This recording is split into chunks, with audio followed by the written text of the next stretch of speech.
اچھا، پھر یہ بکثرت اللہ کے راستے سے روکتے ہیں اور سود لیتے ہیں جس سے انہیں منع کیا گیا تھا، اور لوگوں کے مال ناجائز طریقے سے کھاتے ہیں۔ ہم نے بہت سی وہ پاک چیزیں ان پر حرام کر دی جو پہلے ان کے لیے حلال تھیں۔ جو لوگ ان میں سے کافر ہیں ان کے لیے ہم نے دردناک عذاب تیار کر رکھا ہے۔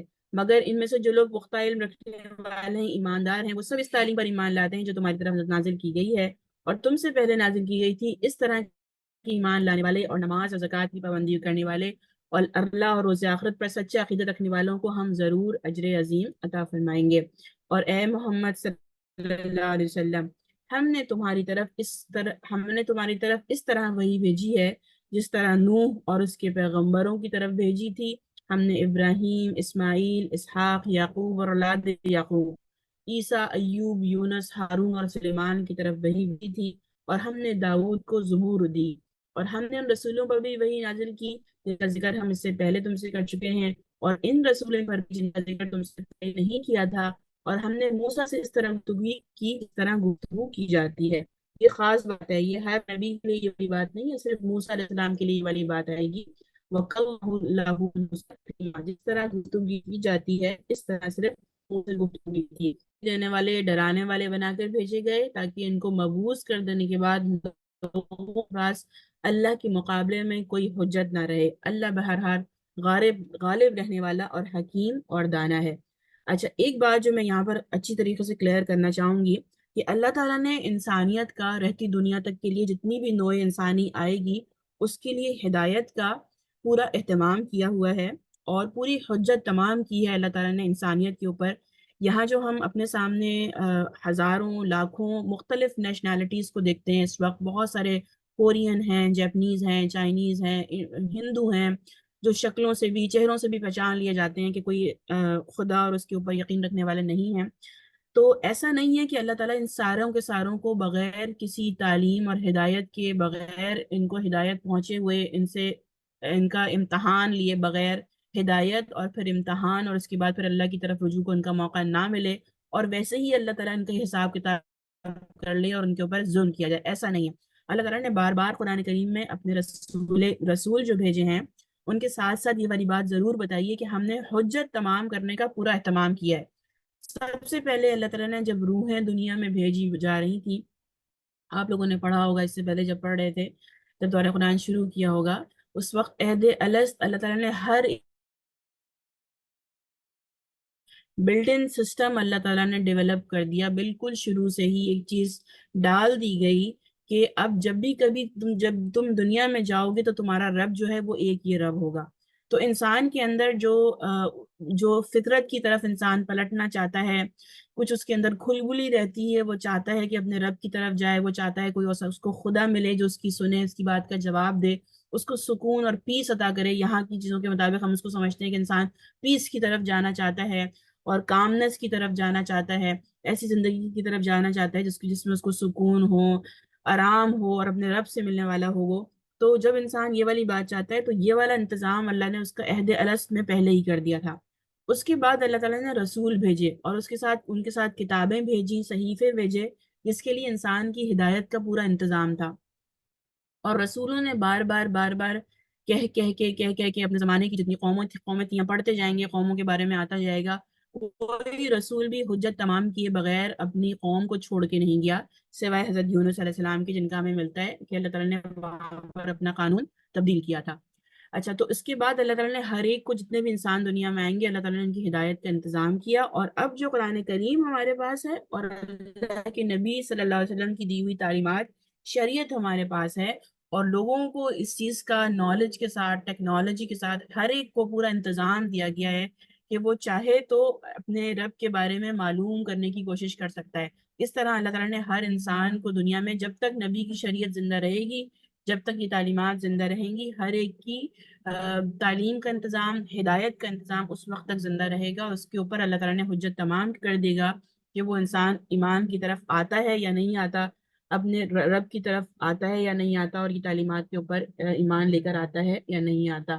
اچھا، پھر یہ آیت نمبر 165 ہے، یہ سارے رسول خوشخبری دینے والے، ڈرانے والے بھیجے گئے تاکہ ان کو مبعوث کر دینے کے بعد لوگوں کے پاس اللہ کے مقابلے میں کوئی حجت نہ رہے، اور اللہ بہرحال غالب رہنے والا اور حکیم اور دانا ہے۔ لوگ نہیں مانتے تو نہ مانے، مگر اللہ گواہی دیتا ہے کہ جو کچھ اس نے تم پر نازل کیا ہے اپنے علم سے نازل کیا ہے، اور اس پر ملائکہ بھی گواہ ہے، گرچہ اللہ کا گواہ ہونا بالکل کفایت کرتا ہے۔ کوئی ظن کی پیروی نہیں ہے، کوئی گمان کی پیروی نہیں ہے اللہ کو ماننے میں۔ اللہ تعالیٰ نے پورے حجت کے ساتھ، پورے دلیل کے ساتھ، علم کے ساتھ، اللہ تعالیٰ بار بار یہ والی بات کہتے ہیں، پوری نالج بیسڈ ہے یہ ساری چیز، ایسا نہیں ہے کہ ہم گمان کی پیروی کر رہے ہوں۔ جو لوگ اس کو ماننے سے خود انکار کرتے ہیں، دوسروں کو خدا کے راستے سے روکتے ہیں، وہ یقیناً گمراہی میں حق سے بہت دور نکل گئے ہیں۔ اس طرح جن لوگوں نے کفر و بغاوت کا طریقہ اختیار کیا، ظلم و ستم پر اتر آئے، اللہ ان کو ہرگز معاف نہیں کرے گا اور انہیں کوئی راستہ بجز جہنم کے راستہ نہ دکھائے گا جس میں وہ ہمیشہ رہیں گے۔ اللہ کے لیے یہ کوئی کام کوئی مشکل نہیں ہے۔ لوگو، یہ رسول تمہارے پاس تمہارے رب کی طرف سے حق لے کر آ گیا ہے۔ ایسی جب آیات آئے نا تو ضرور ذرا چوکنے ہو کے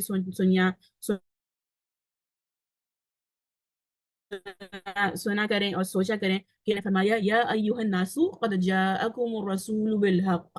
اب یہ اللہ تعالیٰ اہل ایمان سے نہیں کہہ رہے، مجھ سے اور آپ سے نہیں کہہ رہے، سمجھے، اللہ تعالیٰ ایک اناؤنسمنٹ کر رہے ہیں یہ سارے لوگوں سے جو ہمارے سامنے چلتے ہیں پھرتے ہیں اور دوسری طرح کے لوگ ہیں جو ایمان لے کے نہیں آتے۔ اللہ تعالیٰ کہتے ہیں کہ لوگوں، یہ رسول تمہاری طرف سے حق لے کر آ گیا ہے، ایمان لے آؤ، اور تمہارے ہی لیے بہتر ہے اگر تو جان لو زمین اور آسمانوں میں جو کچھ ہے سب اللہ کا ہے۔ اللہ حکیم، علیم بھی ہے اور حکیم بھی ہے۔ اہل کتاب، اپنے دین میں غلو نہ کرو، اللہ کی طرف حق کے سوا کوئی بات منسوب نہ کرو۔ عیسیٰ ابن مریم اس کے سوا کچھ نہ تھا کہ اللہ کا ایک رسول اور ایک فرمان، اور جو اللہ نے مریم کی طرف بھیجا تھا ایک روح تھی اللہ کی طرف سے جس نے مریم کے رحم میں بچے کی شکل اختیار کی۔ بس تم اللہ اور اس کے رسول پر ایمان لاؤ اور نہ کہو کہ تین ہیں، باز آ جاؤ، یہ تمہارے لیے بہتر ہے، تو بس ایک ہی خدا ہے، وہ بالا تر ہے اس سے کہ کوئی اس کا بیٹا ہو، زمین اور آسمان کی ساری چیزیں اس کی ملک ہیں، اس کی کفالت اور خبر گیری کے لیے بس وہی کافی ہے۔ اچھا، غلو کیا چیز ہوتا ہے؟ یا اہل الکتابی لا تغلو فی دینکم، اہل کتاب اپنے اپنے دین میں غلو نہ کرو۔ غلو کیا چیز ہوتی ہے؟ غلو ہے کسی چیز کی تائید اور حمایت میں حد سے زیادہ گزر جانا، یا تو اس کی محبت میں حد سے زیادہ گزر جانا، یا اس کی نافرمانی میں حد سے زیادہ گزر جانا، یا سرکشی میں حد سے زیادہ گزر جانا۔ یہی چیز ہمارے دین کے معاملے میں بھی ہے، ہمارے دین کے معاملے میں بھی یہی ہے، اور اہل کتاب کو بھی یہی اللہ تعالیٰ نے حکم دیا تھا کہ جتنا اللہ نے بتایا ہے اور جتنا نبی بتا رہا ہے اتنا ایمان لے کے آ جاؤ، اپنے آپ کو ضرورت سے زیادہ متقی اور پرہیزگار شو کرنے کی ضرورت نہیں ہے۔ یہ اس آیت کا یہ مفہوم ہے۔ اچھا، غلو یہ ہے کہ ہم محبت میں آ کے کچھ زیادہ ہی کرتے چلے جائیں، جتنا اللہ اور اس کے نبی نے حکم نہیں دیا وہ زیادہ ہی کرتے چلے جائیں۔ جیسے مثال کے طور پر آپ کے اوپر 5 نمازیں فرض ہیں، آپ کہیں نہیں مجھے بہت محبت ہے، مجھے زیادہ اچھا لگ گیا ہے اس سے زیادہ اور زیادہ باقی ساری چیزیں اللہ نے کہا نوافل ہے۔ ہمارا دین اتنا فلیکسیبل اور اپنی فطرت کے مطابق ہے، نبی صلی اللہ علیہ وسلم نے اس کو اتنا آسان کر دیا کے لیے کہ آپ نے بتا دیا باقی ساری تمہاری نوافل نہیں کر سکتے، نہیں کرو گے، اس میں کوئی گناہ نہیں ہے۔ اچھا، اہل کتاب کیا کیا کرتے تھے؟ اہل کتاب کہتے تھے کہ حضرت عیسیٰ علیہ السلام اور اس کے بعد اللہ تعالیٰ اور اس کے بعد روح القدس جس کا یہاں پر تذکرہ کیا گیا ہے، ان تینوں کو ملا کے شرک کیا کرتے تھے اور کہتے تھے کہ اللہ تین میں کا ایک ہے۔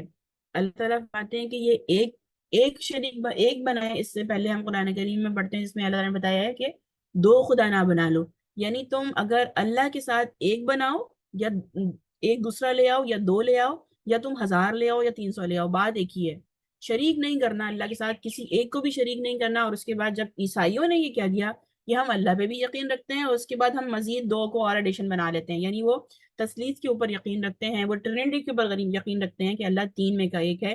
اللہ نے کہا یہ نہ کرو اور باز آ جاؤ، یہ والی بات نہ کہو۔ انما اللہ الہ واحد، اللہ تو بس ایک ہی خدا ہے، وہ بالا تر ہے اس سے کہ کوئی اس کا بیٹا ہو، زمین آسمانوں کی ساری چیزیں اسی کی ملک میں ہیں اور کفالت اور خبرگیری کرتی ہیں۔ اچھا، خبرگیری کے لیے بس وہی کافی ہے۔ مسیح نے کبھی اس بات کو آر نہیں سمجھا کہ وہ کہے کہ وہ سمجھا کہ وہ اللہ کا بندہ ہو، اور نہ مقرب ترین فرشتے اس کو اپنے لیے آر سمجھتے ہیں۔ اگر کوئی اللہ کی بندگی کو اپنے آر سمجھتا ہے اور تکبر کرتا ہے تو ایک وقت آئے گا جب اللہ سب کو اپنے سامنے گھیر کر لے آئے گا۔ اس وقت وہ لوگ جنہوں نے ایمان لا کر عمل اختیار کیا اور اپنے اجر پورے پورے پائیں گے۔ اللہ اپنے فضل سے ان کو مزید اجر عطا فرمائے گا جن لوگوں نے بندگی کو آر سمجھا اور تکبر کیا، ان کو اللہ دردناک سزا دے گا۔ اللہ کے سوا جن کی سرپرستی اور مددگاری پر وہ بھروسہ کرتے ہیں، ان میں سے کسی کو بھی وہ وہاں نہ پائیں گے۔ لوگوں، تمہارے پاس تمہارے رب کی طرف سے دلیل روشن آ گئی نہیں ہے، یہاں پر ہے یا ایھا الناس قد جاءکم برہان من ربکم، قرآن کریم کو برہان کہا گیا۔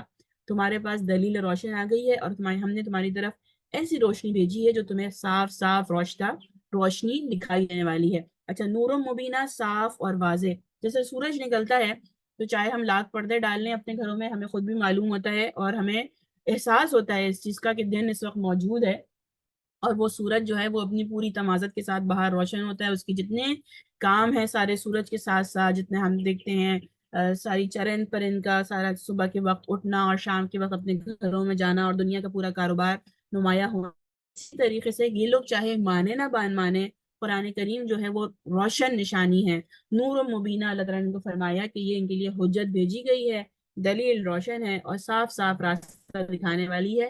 اب اگر یہ لوگ راستہ نہیں دیکھ رہے اور روشنی میں بھی آنکھیں بند کیے ہوئے ہیں تو یہ ان کی اپنی غلطی ہے۔ اب جو لوگ اللہ کی بات مان لیں، اس کی پناہ ڈھونڈیں گے، اس کو اللہ اپنی رحمت اور اپنے فضل و کرم کی دامن میں لے لے گا اور اپنی طرف آنے کا سیدھا راستہ ان کو دکھائے گا۔ اچھا، پھر آگے اب بالکل ایک نیا موضوع شروع ہوتا ہے۔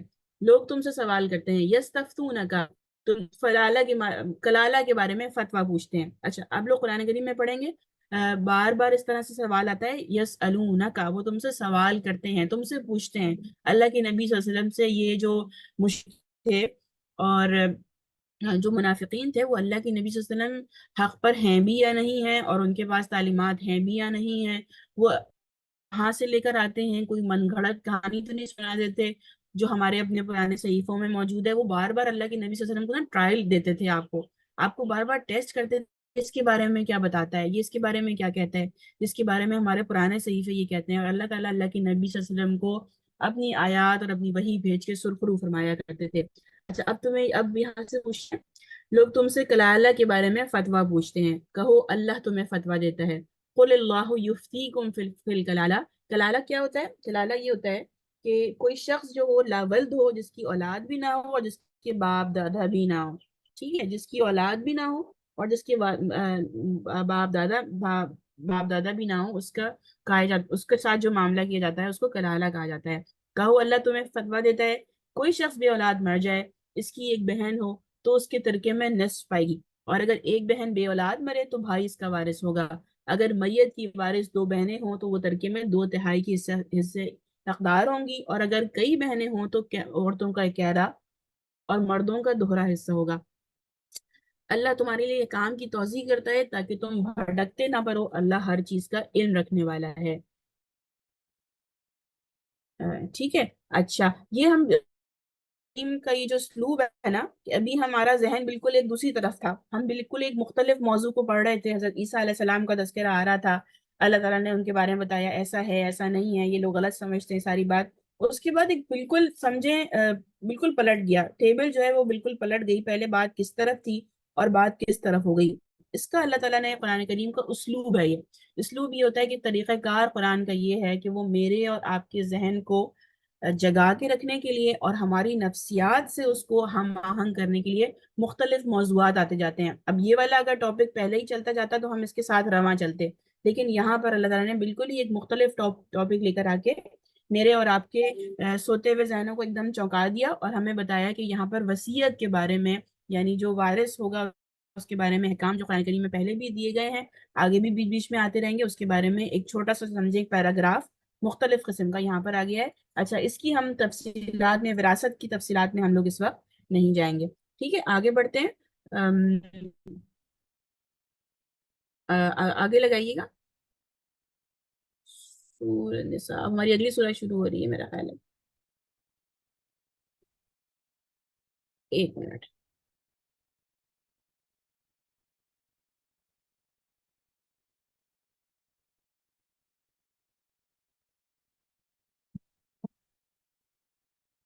ٹھیک ہے، اچھا، اب ہماری سورۃ المائدہ یہاں سے شروع ہوتی ہے۔ مائدہ کا مطلب آپ لوگوں کو پتا ہوگا، کوئی بتائے مائدہ کا مطلب کیا ہے؟ دسترخوان۔ دسترخوان، کس نے بتایا؟ سائمہ، سائمہ نیو کاسل، جی سائمانی یوٹینسل سے. چلیں جی جی بالکل ٹھیک بتایا. مائدہ کا مطلب جو ہے دسترخوان. اچھا قرآن آیات یہاں سے شروع ہوتی ہیں. یا ایھا الذین آمنوا اوفوا بالعقود احلت لکم بہیمۃ الانعام. اے لوگوں جو ایمان لائے ہو بندشوں کی پوری پابندی کرو. تمہارے لیے مویشیوں کے سب جانور حلال کیے گئے سوائے ان کے جو آگے چل کر تم کو بتائے جائیں گے. لیکن احرام کی حالت میں شکار کو اپنے لیے حلال نہ کر لو. اللہ جو چاہتا ہے حکم دیتا ہے. اچھا عقود کا کیا مطلب ہوتا ہے؟ کوئی بتائے گا مجھے عقد کا کیا مطلب ہوتا ہے؟ کوئی قریب قریب کا کوئی ورڈ بتائے. عقد سے کیا اس ذہن میں آتا ہے؟ یا ایھا الذین آمنوا اوفو یعنی جس طرح ہم وفا بھی رہتے ہیں نا، وفا کرو، بات کو نبھاؤ، اپنے عہد کو نبھاؤ. یا ایھا الذین آمنوا، اے لوگوں جو ایمان لائے ہو، اوفو بالعقود اپنی بندشوں کی. عقد سمجھتے ہیں نا جس کو ہم جس طرح وعدہ. کیا بتایا؟ نکاح. وعدہ. وعدہ، ہاں. عقد کہتے ہیں، عقد نکاح سے آپ لوگوں کو پتا ہوگا جس طرح کسی چیز کو باندھ دینا، جس طرح گرہ باندھی جاتی ہے اس کو اس طرح سے باندھ دینا. نبھانے کے لیے کیا یہ والا لفظ استعمال ہوتا ہے کہ جو وعدہ کیا جا رہا ہے اس کو پورا کیا جائے. تو اللہ نے یہ بتایا کہ تمہارے اوپر تم سے جو وعدے کیے گئے ہیں تم وہ وعدے پورے کرو. چونکہ اس سے پہلے جب اہل کتاب جو تھے، یہودی جو تھے، ان سے جو کچھ کہا گیا انہوں نے وہ اپنے عہد پورے نہیں کیے گئے. جو ان کے اوپر حرام کیا گیا وہ انہوں نے حلال کر لیا. جس جانور کو کہا گیا ایسا نہیں کھاؤ ایسا کھاؤ، انہوں نے دوسری طرح سے کیا. تو اللہ تعالیٰ نے یہاں پر اب اہل ایمان کے لیے مخصوص کچھ خطاب کیا جا رہا ہے کہ تمہارے لیے جو کہا جا رہا ہے حلال اور حرام کے حوالے سے وہ تمہیں پورا کرنا ہوگا. اے لوگوں جو ایمان لائے ہو، آگے چلتے ہیں. اے لوگوں جو ایمان لائے ہو لا تحلوا شعائر اللہ ولا الشہر الحرام والہدی والقلائد. اے لوگوں جو ایمان لائے ہو خدا پرستی کی نشانیوں کو بے حرمت نہ کرو. اچھا شاعر اللہ کیا چیز ہوتی ہے؟ شاعر یہ ہوتی ہے کہ ہر وہ چیز جو کسی مسلک یا عقیدے یا طرز فکر و عمل یا کسی نظام کی نمائندگی کرنے کی چیز ہو وہ اس کا شعار کہلائے گی. جس طرح اہل ایمان کے شاعر ہوتے ہیں جو جس کو دیکھ کے آپ پہچان لیتے ہیں کہ یہ اہل ایمان کی نشانی ہے. اور کچھ شاعر دوسرے ہوتے ہیں جس کو دیکھ کے آپ پہچان لیتے ہیں کہ یہ بدھسٹ ہیں، یا یہ بدھزم کے ماننے والوں کی ہیں، یا یہ ہندوؤں کے ماننے والوں کے شاعر ہیں، یا پھر یہ عیسائیوں کے ماننے والوں کے شاعر ہیں. جلدی سے بتائیں اب مجھے کہ ہندوؤں کے شاعر کون سے ہیں جس کو ایک نظر میں دیکھ کے اندازہ ہو جائے کہ یہ ہندوازم کے شاعر ہیں.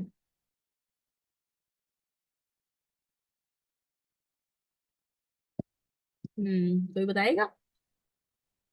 پنڈت ان کے جو ہوتے ہیں. ہاں ان کے لباس ہوتے ہیں نا خاص طرح کے، اور جس سے دیکھ کے ہمیں اندازہ ہو جاتا ہے کہ یہ، چونکہ یہاں تو ہم کافی اس طرح کے دیکھتے ہیں، ہندوز ہمارے ساتھ بھی قریب قریب بھی رہتے ہی ہیں. تو ان کی اپنی کچھ چیزیں ہوتی ہیں ان کے لباس میں، یا ان کی جو وہ ماتھے کے اوپر لگاتے ہیں اس کو کیا کہتے ہیں؟ سم تھنگ تلک ٹائپ جو ہاں لگاتے ہیں. ہاں ٹیکا. ٹیکا ٹیکا. جس کو ہم ٹیکا. اپنے ٹیکا کہتے ہیں لیکن سندور کیا وہ بعد میں مانگ پہ ٹیکا لگاتی ہیں. سندور. سندور کہتے ہیں، عورتیں ٹیکا سندور. کہتے ہیں، کچھ اس طرح ہاں. کی اور مختلف چیزیں. یہ ان کے شاعر ہیں. اس سے پہچان ہوتی ہے کہ یہ اس مذہب کی طرف جانے والے ہیں. اچھا عیسائی جو ہیں وہ گلے میں سلیب لٹکائے ہوئے ہوں گے جس سے ہمیں خود بخود پہچان ہو جائے گی کہ یہ ان کا شاعر ہے. ہمارے مسلمانوں کے بہت سارے شاعر ہیں. ہماری لمبی داڑھی یا چھوٹی داڑھی یا داڑھی جو ہے وہ اس چیز کا ہمارا بڑا شاعر ہے کہ جس کو دیکھ کے پہچان لیا جاتا ہے کہ یہ شاعر اللہ ہے، یہ اللہ کی نشانیاں ہیں. اسی طریقے سے ہمارا حجاب جو ہے وہ شاعر اللہ ہے. تو اللہ تعالیٰ یہ کہتے ہیں کہ اللہ کو جو ایمان لائے ہو خدا پرستی کی نشانیوں کو بے حرمت نہ کرو. نہ حرام مہینوں میں سے کسی کو حلال کر لو، نہ قربانی کی جانوروں پر دست درازی کرو، نہ ان جانوروں پر ہاتھ ڈالو جن کی گردنوں میں نظر خداوندی کی علامت کے طور پر پٹے پڑے ہوئے ہیں، نہ ان لوگوں کو چھیڑو جو اپنے رب کے فضل اور اس کی خوشنودی کی تلاش میں مکان محترم کی طرف جا رہے ہیں. ہاں جب حالت احرام کی حالت ختم ہو جائے تو تم شکار کر سکتے ہو. اور دیکھو ایک گروہ نے تمہارے لیے مسجد حرام کا راستہ بند کیا، اس پر تمہارا غصہ تمہیں اتنا مشتعل نہ کر دے کہ تم بھی ان کے مقابلے میں ناروا زیادتیاں کرنے لگو. نہیں، جو کام نیکی اور خدا درسی کے ہیں ان پر سب سے تعاون کرو. جو گناہ اور زیادتی کے کام ہیں ان میں سے کسی کے ساتھ تعاون نہ کرو. اللہ سے ڈرو، اس کی سزا بہت سخت ہے. وَتَعَاوَنُوا عَلَى الْبِرِّ وَالتَّقْوَى وَلَا تَعَاوَنُوا عَلَى الْإِثْمِ وَالْعُدْوَانِ وَاتَّقُوا اللَّهَ إِنَّ اللَّهَ شَدِيدُ الْعِقَابِ. جو کام بھی نیکی اور خدا ترسی کے ہیں ان میں سب کے ساتھ تعاون کرنا ہے، اور جو گناہ اور زیادتی کے کام ہیں ان میں سے کسی کے ساتھ بھی تعاون نہیں کرنا. ان آیات میں میرے اور آپ کے لیے اس میں ایک بہت بڑا لیسن ہے. جو بھی نیک کام کر رہا ہو، چاہے آپ اس کو وہ پسند ہو یا نہ پسند ہو، چاہے آپ اس کے ساتھ ملنا چاہتے ہو یا نہیں ملنا چاہتے ہو، اس کے ساتھ تعاون ضرور کریں. یعنی اس کے راستے میں اگر آپ اس کا وہ والا کام نہیں کر رہے جو وہ کر رہا ہے، اس کے راستے میں مشکل کھڑی نہ کریں، اس کا راستہ آسان کریں، اس کا راستہ سہل کریں. یہاں پہ رہتے ہوئے تو ہمیں یہ والی بات بہت لگتی ہے کہ مسلمان بھی اتنے مختلف سیکٹس کے اندر بٹ چکے ہیں کہ ہم نیکی کے کاموں میں خاموش تو بیٹھ جاتے ہیں لیکن تعاون نہیں کرتے. اللہ تعالیٰ کا قرآنی حکم یہ ہے کہ جو نیکی کا کام کر رہا ہے اس کے ساتھ تعاون کرو، اور جو گناہ و زیادتی کام ہے اس میں کسی کے ساتھ بھی تعاون نہ کرو. اللہ سے ڈرو، اس کی سزا بہت سخت ہے. تم پر حرام کیا گیا مردار خون، سور کا گوشت، وہ جانور جو خدا کے سوا کسی اور کے نام پر ذبح کیا گیا ہو، اور وہ جو گلا گھٹ کر یا چوٹ کھا کر یا بلندی سے گر کر یا ٹکر کھا کر مرا ہو، یا جسے کسی درندے نے پھاڑا ہو، اس کے سوائے اس کی جسے تم نے زندہ پا کر ذبح کر لیا ہو. جو کسی آستانے پر ذبح کیا گیا وہ نیز یہ بھی تمہارے لیے ناجائز ہے کہ پاسوں کے ذریعے سے اپنی قسمت معلوم کرو. یہ سب افعال فسق ہیں. آج کافروں کو تمہارے لیے تمہاری دین کی طرف سے مایوس ہو چکی ہے، لہٰذا تم ان سے نہ ڈرو بلکہ مجھ سے ڈرو. آج میں نے تمہارے دین کو تمہارے لیے مکمل کر دیا اور اپنی نعمت تم پر تمام کر دی، اور تمہارے لیے اسلام کو تمہارے دین کی حیثیت سے قبول کیا. لہٰذا حرام اور حلال کی جو پابندیاں تم پر عائد کی گئی ہیں ان کی پابندی کرو. البتہ جو شخص بھوک سے مجبور ہو کر میں سے کوئی چیز کھا لے بغیر اس کے کہ کوئی گناہ کی طرف اس کا ملان ہو، تو بے شک اللہ معاف کرنے والا اور رحم فرمانے والا ہے. اب مسلمانوں کو، اہل ایمان کو ان والی چیزوں کے بارے میں بتا دیا گیا کہ تمہارے اوپر یہ والی چیزیں جو ہے نا، بہت سلیکٹڈ چیزیں ہیں، بہت کم چیزیں ہیں کہ جن کے بارے میں ہمیں بتا دیا گیا کہ یہ حرام ہے، ان کے قریب نہ جانا، اس طرح کے جانوروں کے قریب نہ جانا، اس طرح کے ذبیحہ کے قریب نہ جانا. اس کے بعد یہ والی مشہور آیات ہیں: الیوم اکملت لکم دینکم واتممت علیکم نعمتی ورضیت لکم الاسلام دینا، کہ آج میں نے تمہارے دین کو مکمل کر دیا. ایک دفعہ حضرت عمر رضی اللہ تعالیٰ عنہ سے ایک یہودی نے فرمایا، وہ کہا کہ یہ جو آیات تمہارے قرآن کریم میں آئی ہیں کہ آج میں نے تمہارے دین کو تمہارے لیے مکمل کر دیا، تو اگر ہمارے لیے ہمارے دین میں یہ والی آیات آتی تو ہم لوگ تو اس وقت کو اپنے لیے عید کا دن منا لیتے اور خوشیوں کا اظہار کرتے. تو حضرت عمر رضی اللہ تعالیٰ عنہ نے بھی کہا کہ اس وقت بھی ہماری، جس کو ہم بقرعید کہتے ہیں، یعنی جو حج کا موقع ہوتا ہے، اس وقت کے اس موقع کی یہ والی آیات تھی، تو وہ بھی ہمارے لیے ایک مکمل خوشی کا موقع تھا جس کی وجہ سے اللہ تعالیٰ نے یہ والی آیات نازل کی. اچھا، لوگ تم سے پوچھتے ہیں ان کے لیے کیا حلال کیا گیا ہے، کہو تمہارے لیے ساری پاک چیزیں حلال ہیں، اور جن شکاری جانوروں کو تم نے سدایا ہو، جن کو خدا کے دیے ہوئے علم کی بنا پر تم شکار کی تعلیم دیا کرتے ہو، وہ جس جانور کو تمہارے لیے پکڑ کر رکھیں اس کو بھی تم کھا سکتے ہو، البتہ اس پر اللہ کا نام لو. اللہ کا قانون توڑنے سے ڈرو، اللہ کو حساب لیتے کچھ دیر نہیں لگتی. آج تمہارے لیے ساری پاک چیزیں حلال کر دی گئی. اہل کتاب کا کھانا تمہارے لیے حلال ہے، تمہارا کھانا ان کے لیے، اور محفوظ عورتیں بھی تمہارے لیے حلال ہیں، خواہ وہ اہل ایمان کے گروہ سے ہوں یا ان قوموں سے جن کو تم سے پہلے کتاب دی گئی تھی، بشرط یہ کہ تم ان کے مہر ادا کر کے نکاح میں ان کے محافظ بنو، نہ کہ یہ کہ آزاد شہوت رانی کرو یا چوری چھپے آشنائیاں کرو. جو کسی نے ایمان کی روش پہ چلنے سے انکار کیا، ان کا سارا کا سارا کارنامہ ضائع ہو گیا اور آخرت میں دیوالیہ ہوگا. اچھا، اب اس میں کچھ باتیں ذہن میں آتی ہیں، چونکہ ہم ایسے معاشرے میں رہتے ہیں جہاں پر ہمیں یہ ساری چیزیں ہمیں اس کے نظر بھی آتی رہتی ہیں، اور ساتھ میں اٹھنا بیٹھنا بھی ہوتا ہے، کبھی دوستی بھی ہو جاتی ہے، ملنا جلنا بھی ہوتا ہے. ایسے موقع پر کیا کیا جائے؟ قرآن کریم کا کیا اسٹیٹمنٹ ہے؟ قرآن کریم اس سے پہلے کہہ رہا ہے ساری پاک چیزیں حلال کی کر دی گئیں، یعنی بہت ہی کم چیزیں ہیں جو حرام ہیں، زیادہ تر چیزیں تو حلال ہیں. اس کے بعد اللہ تعالیٰ نے یہ بھی کہہ دیا کہ اہل کتاب کا کھانا بھی تمہارے لیے حلال ہے، ان کا کھانا بھی، تمہارا کھانا بھی ان کے لیے حلال ہے. اب اس کے بعد پھر صرف کھانے تک بات نہیں رہی، بلکہ جس کو ہم نکاح کہتے ہیں، اور جس سے پوری ایک فاؤنڈیشن بنتی ہے کسی بھی فیملی سسٹم کی، اور ایک عورت کا جو انتخاب ہوتا ہے اس کو بھی اللہ تعالیٰ اوپن کر دیتے ہیں. تو آپ لوگوں کے ذہن میں کچھ سوال آتا ہے اس حوالے سے کہ کیا ہوگا یہ؟ ہم لوگ تو بہت اسٹرکٹ ہیں، ہماری اسپیشلی ہماری کمیونٹی تو بہت اسٹرکٹ ہے کہ ہم اپنے ٹریڈیشن، اپنے کلچر اور اپنے جیسے لوگوں میں کرنا چاہتے ہیں، دیسی دیسی میں کرنا چاہتے ہیں. اللہ تعالیٰ اس قدر اوپن ہے، قرآن کریم اتنا اوپن ہے کہ کوئی ریجیڈیٹی نظر نہیں آتی یہاں پہ. آپ لوگ کچھ بتائیں اس میں کیا آتا ہے ذہن میں.